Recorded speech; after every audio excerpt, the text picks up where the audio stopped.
de Deus na minha vida. E eu não podia deixar de externar a minha alegria hoje, quando eu estava aqui no altar do Senhor adorando, ver o meu irmão entrando aqui junto com a minha cunhada, minha sobrinha Ana, minha sobrinha Sofia, minha mãe, que cuidou de mim durante esse processo, meu sobrinho Ramon, a família toda está aqui, gente.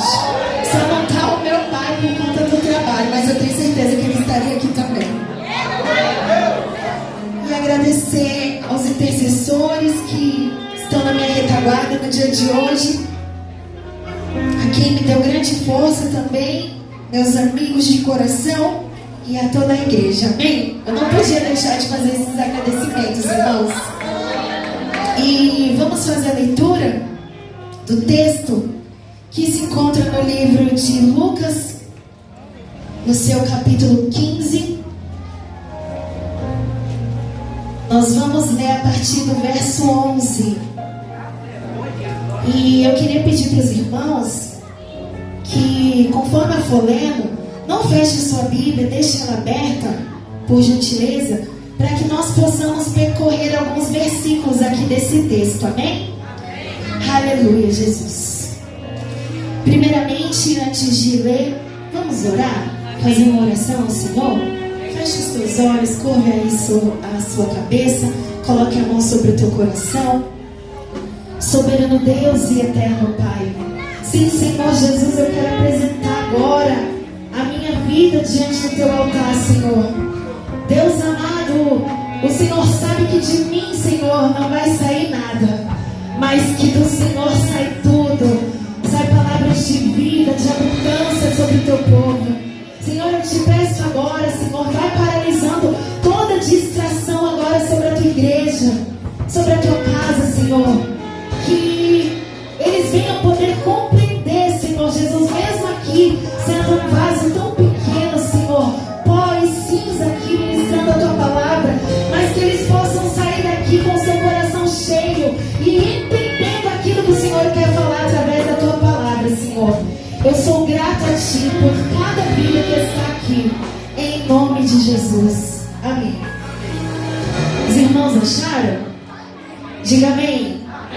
Aleluia. Vamos ler então o texto. Vou ler aqui a partir do verso 11. E disse: um certo homem tinha 2 filhos, e o mais moço deles disse ao pai: Pai, dai-me parte da fazenda que me pertence. E ele repartiu por ele a fazenda. E poucos dias depois, o filho mais novo, juntando tudo, partiu para uma terra longínqua e ali desperdiçou a sua fazenda, vivendo dissolutamente. Por enquanto nós vamos ler até aqui. Amém, irmãos? Irmãos, agora em janeiro fazem 14 anos que eu aceitei Jesus como meu único e suficiente Salvador. 14 anos na presença de Deus. O Senhor Jesus me fez lembrar isso essa tarde, quando eu estava meditando na palavra do Senhor. E eu vou dizer, irmãos, eu vim pela dor. E foi uma dor muito grande. Quem conhece aqui meu testemunho sabe disso. Não foi fácil, irmãos. Não queira vir para a presença do Senhor pela dor, porque a dor é grande. Então venha pelo amor a Ele, por tudo que Ele é. Aleluia, Jesus. E desde que eu me converti ao Senhor, sobre o capítulo 15, o que eu entendia? Que existiam 3 parábolas. Só que, conforme eu fui estudando para trazer a palavra aqui no dia de hoje, eu pude compreender e entender que, na verdade, Jesus ele não disse que iria contar 3 parábolas. Jesus ele disse que iria contar uma parábola. E uma parábola com 3 histórias. A primeira história da ovelha que se perdeu. A segunda história da dracma. E a terceira história hoje. Em nenhum momento Jesus disse que iria contar as 3 parábolas. Ele disse que iria contar uma parábola com 3 histórias. E as 2 primeiras histórias, elas se encaixam com a terceira história. A primeira história fala da ovelha que se perdeu fora. A segunda história fala da dracma que se perdeu dentro. E a terceira história fala dos 2 filhos. Não vou falar aqui só de um filho, porque tem o filho que se perdeu fora, longe da presença, e também do filho que se perdeu dentro, perto. Aleluia, Jesus. Irmãos, aqui nesse texto havia um certo homem, e esse homem ele tinha 2 filhos, um filho mais novo e um filho mais velho. E o filho mais novo ele chegou até o pai pedindo parte da herança. E o que esse pai fez? Esse pai ele dividiu tudo que ele tinha entre esses 2 filhos, o filho mais novo e o filho mais velho. E passando-se alguns dias, o filho mais novo ele sai da casa do pai. O filho mais novo ele sai da presença do pai. Ele vai viver a vida conforme o querer e a vontade dele. Nos dias de hoje nós vamos trazendo para os dias atuais, nós vamos falar assim: foi viver a vida conforme a vontade dele, foi extravasar, foi viver do jeito dele, segundo a vontade do coração dele. Só que aqui, irmãos, lendo esses 3 primeiros versículos, eu já consigo tirar uma lição. E essa primeira lição é do perigo de sair da presença do Pai. O perigo de sair da casa do Pai. Irmãos, quando nós decidimos viver segundo o nosso coração, conforme a nossa vontade, o nosso querer, do nosso jeito, irmãos, dá errado. Eu tenho certeza que a igreja cheia, tenho certeza que aqui existem pessoas que já tomaram essa decisão. Não quero mais. Vou viver do meu jeito, segundo o meu coração, segundo a minha vontade. Não quero mais. Vou sair da presença de Deus. Só, irmãos, que no livro de Jeremias, capítulo 17, no seu verso 9, a palavra diz que o nosso coração é enganoso. O nosso coração, ele nos engana. E aí mora o perigo, irmãos. Porque quando nós seguimos o nosso coração, dá errado, irmãos. A grande chance, eu te falo isso com toda a convicção, é de dar errado. E voltando aqui para o texto, e havendo ele, verso 14, e havendo ele gastado tudo, houve naquela terra grande fome, e começou a padecer necessidades. E foi, e chegou-se a um dos cidadãos daquela terra, o qual o mandou para os seus campos apacentar porcos, e desejava encher o seu estômago com a bolota que os porcos comiam, e ninguém lhe dava nada. Irmãos, aqui eu já consigo tirar uma segunda lição. Decisões erradas que nós tomamos em nossa vida. Esse jovem, irmão, ele tomou uma decisão errada, que foi sair da presença do Pai, da casa do Pai, e viver segundo o coração dele, conforme o querer e a vontade dele. Só, irmãos, que quando nós tomamos decisões erradas em nossa vida, nós sofremos consequências dessas decisões. Nós pagamos um preço por essas decisões. E não foi diferente na vida desse jovem, não. Meu Deus. Irmãos, a terra que ele estava Depois dele ter gastado tudo, ele não tinha mais nada. Ele não tinha mais nada. Depois que ele gastou tudo, a terra que ele estava sofreu uma fase de grande fome, grande escassez, sede, fome. Então chegou um momento que esse jovem ele chegou até o cidadão daquela terra. E o que ele fez ali? Aquele cidadão falou para ele apacentar porcos. E ali naquela situação, aquele jovem, ele olhou para aquela situação ali, da comida dos porcos, a bolota dos porcos, e ele almejou ali comer aquela comida. Irmãos, você pode imaginar isso? Você pode imaginar você em determinada situação? Meu Deus, irmãos. E olha só isso, irmãos, ele desejou comer a bolota dos porcos. Então, irmãos, eu imagino que situação esse jovem chegou por causa do quê? Por causa de uma decisão. Olha só para você ter ideia o que uma decisão pode nos trazer.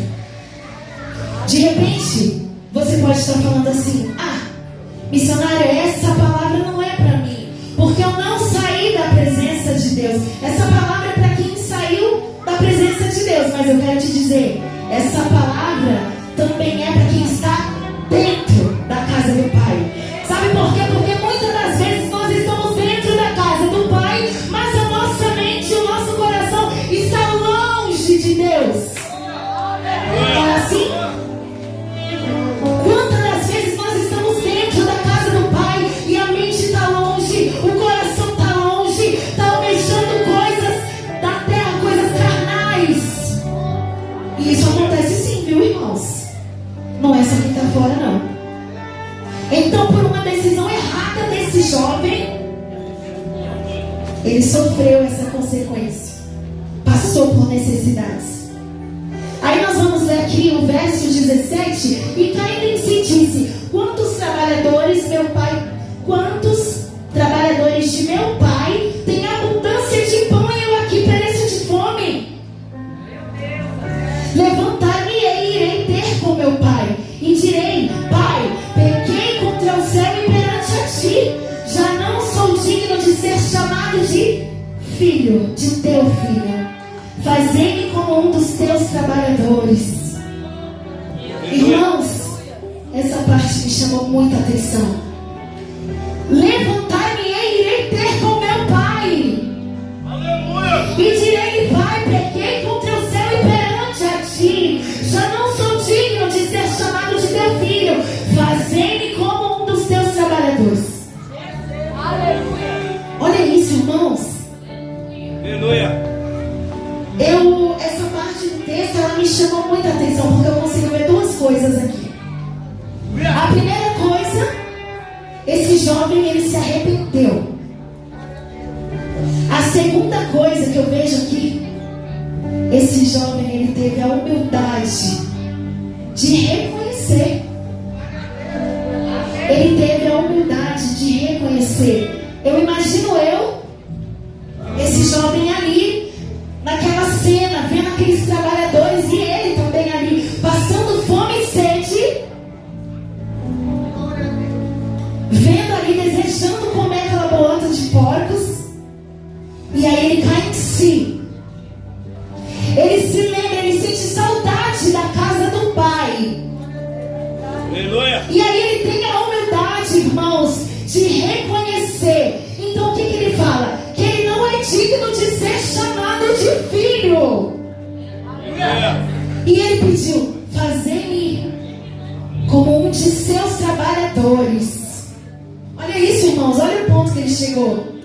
Ele reconheceu que ele não tinha dignidade de ser chamado de filho e que ele ficaria ali sendo um dos trabalhadores do Pai. Que coisa linda, irmãos. E eu quero te dizer nessa noite que humildade nos dias de hoje é difícil de você encontrar. É muito difícil de você encontrar humildade nos corações, irmãos. E dias de hoje é muito raro de acontecer. Muitas das vezes o irmão peca, muitas das vezes o irmão aponta, muitas das vezes o irmão julga, ele até reconhece que errou, mas ele não tem a humildade de reconhecer que ele precisa de uma transformação, que ele precisa de uma mudança de mente, mudança no seu interior. Isso é muito difícil de encontrar, irmãos. É muito difícil até dentro da igreja. Por isso que eu estou abordando aqui o filho que se foi e o filho que ficou. Porque quem está dentro, existem sim que está dentro que pode não ter humildade. Existe sim que está dentro ter orgulho, ter soberba. Eu sou, eu posso, eu faço. Mas não é dessa maneira, meus irmãos. Quem tem humildade alcança a graça, alcança a misericórdia de Deus. Um coração humilde quebranta o coração do Senhor. Um coração humilde chama a atenção de Deus. Oh, coisa linda, Jesus. Eu não sei você, mas eu já estou sentindo uma presença tão gloriosa na casa. Oh, coisa linda, Jesus. Irmãos, aí nós vamos ver aqui mais adiante. Vou correr porque a hora não espera. E levantando-se foi para seu pai. E quando ainda estava longe, viu o seu pai e se moveu de íntima compaixão. E correndo lançou-se ao pescoço e beijou. E o filho lhe disse: Pai, pequei contra o céu e perante a ti já não sou digno de ser chamado de filho. Mas o pai disse aos seus servos: Trazei depressa a melhor roupa e vestiu-o, e pondo-lhe um anel na mão e sandália nos seus pés. Coisa linda, Jesus. E trazei o bezerro cevado e matai-o, e tomamos e nos alegramos, porque este meu filho estava morto e reviveu, tinha se perdido e foi achado. E começaram a alegrar-se.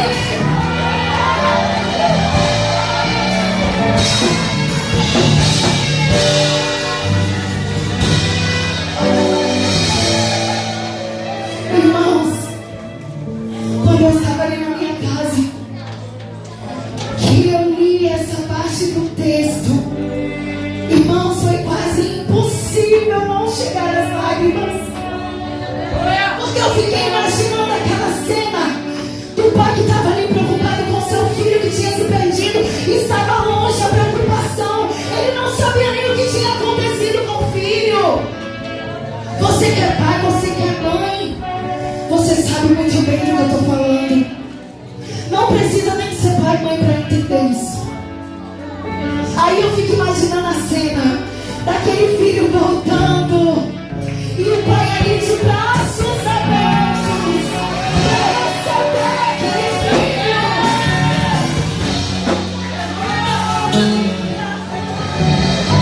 E sabe por que aquele pai faz isso?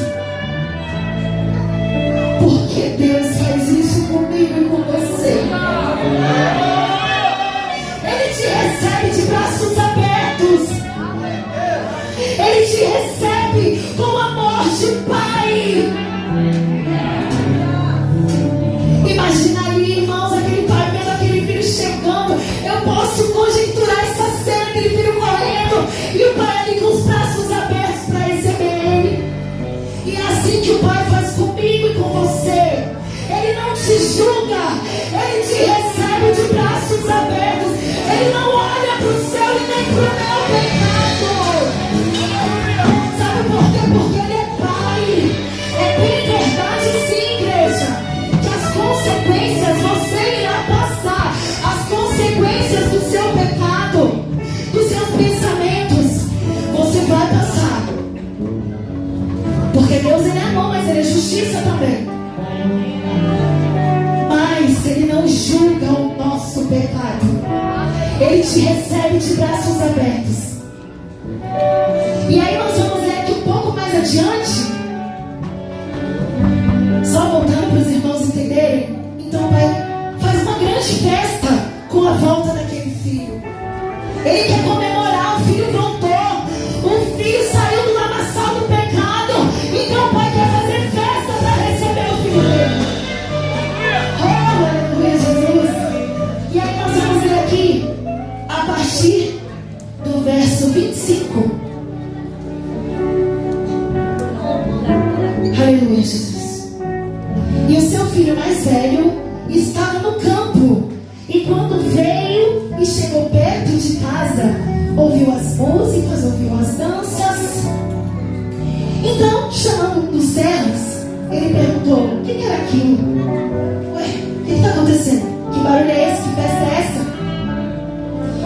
E então o servo disse: veio o teu irmão e teu pai, matou um bezerro cevado, porque recebeu são e salvo.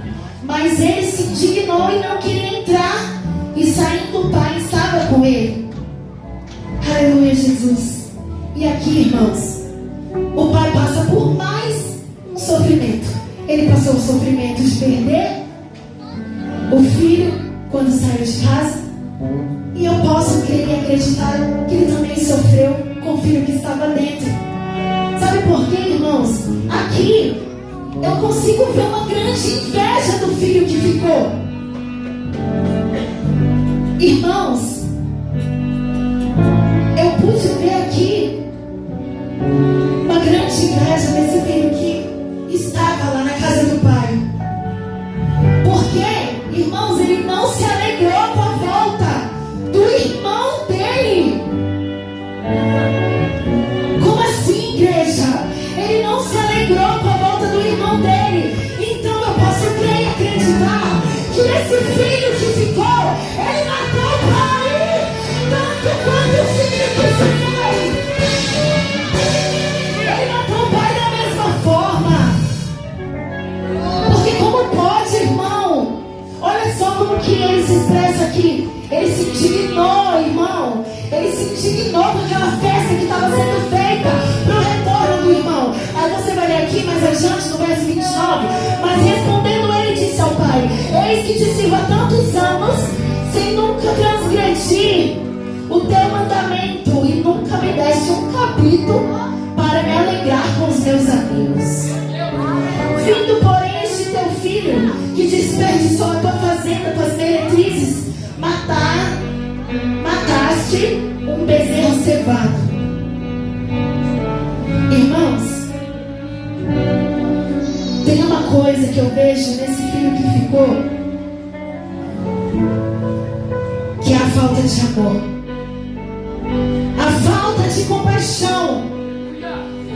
E eu sinto muito te dizer, isso também acontece dentro da igreja. Quantas das vezes tem um irmão que se perde lá fora, peca, faz segundo o seu coração, faz tudo que ele quer, tudo que ele deseja, peca, mas o que está dentro também, peca, mas ele julga quando o irmão volta. Ele julga quando o irmão volta para a casa do pai. Irmãos, e não tem coisa pior, do que quando você perde o amor, do que quando você perde a compaixão. Esse filho que ficou, ele não teve amor com a volta do irmão, ele não teve compaixão com o irmão. E isso nós vemos no dia de hoje, infelizmente, é muito triste, irmãos. Sabe por quê? Se o pai recebe de braços abertos, quem sou eu e quem é você para ajudar? Quem sou eu e quem é você para ajudar de reunião? Quem sou eu e quem é você? Aí, eu vejo aqui mais uma coisa nesse filho que ficou. Olha o que ele diz aqui, irmão. Que ele serviu há tantos anos. Me chamou a atenção também essa parte. E o pai nunca transgrediu o mandamento, e nunca me deste um cabrito para alegar com os meus amigos. Vindo este teu filho, olha esse julgamento. Ele não se refere vindo meu irmão, ele se refere vindo este teu filho, como se o irmão dele não fosse nada, igreja. Isso aqui é muito forte.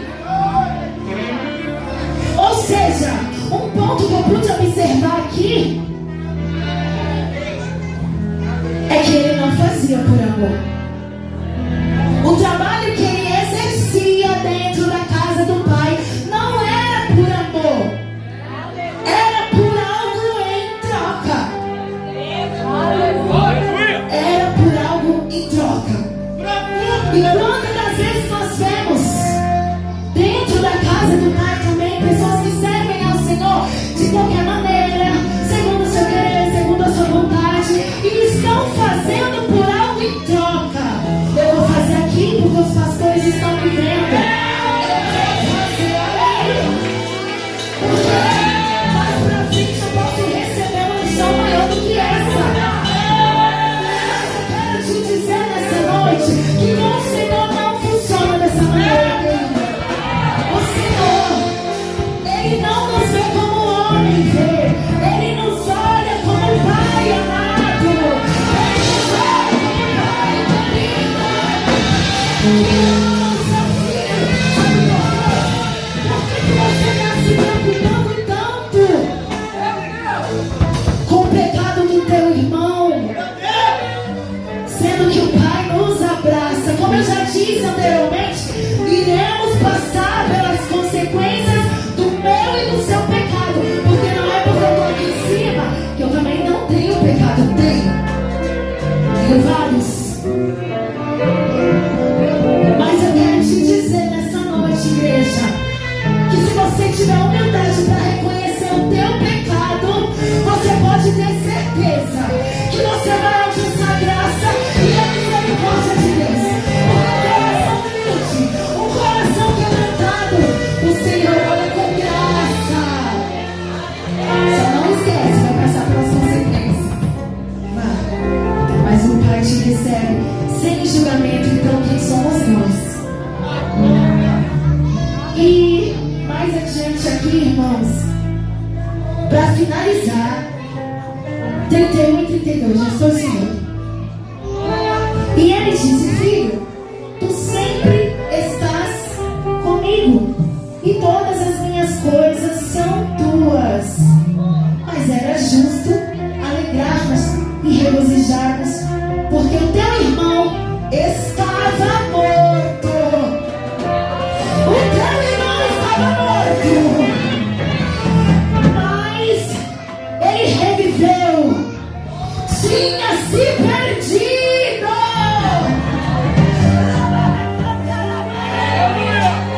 Tinha se perdido, mas foi achado. Oh, coisa linda, Jesus. Então, irmãos, a lição que nós aprendemos aqui nesta noite, o Pai, Ele trata eu e você, tanto de dentro como os de fora, com amor de Pai, com carinho de Pai, com abraço de Pai. Então, irmãos, eu não sei como que foi o teu final de ano. Eu não sei como que foi o teu final de ano. Eu não sei o que você fez. Eu não sei qual foi o teu pecado. Eu não sei o que você fez que desagradou o coração de Deus. Para você também que está dentro. Eu não sei qual foi o teu pensamento para com o teu irmão. E nem me interessa saber, não, irmão. Mas Ele te recebe com amor de Pai.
envolver em louvor. Minha voz aqui já está indo embora, mas eu vou trazer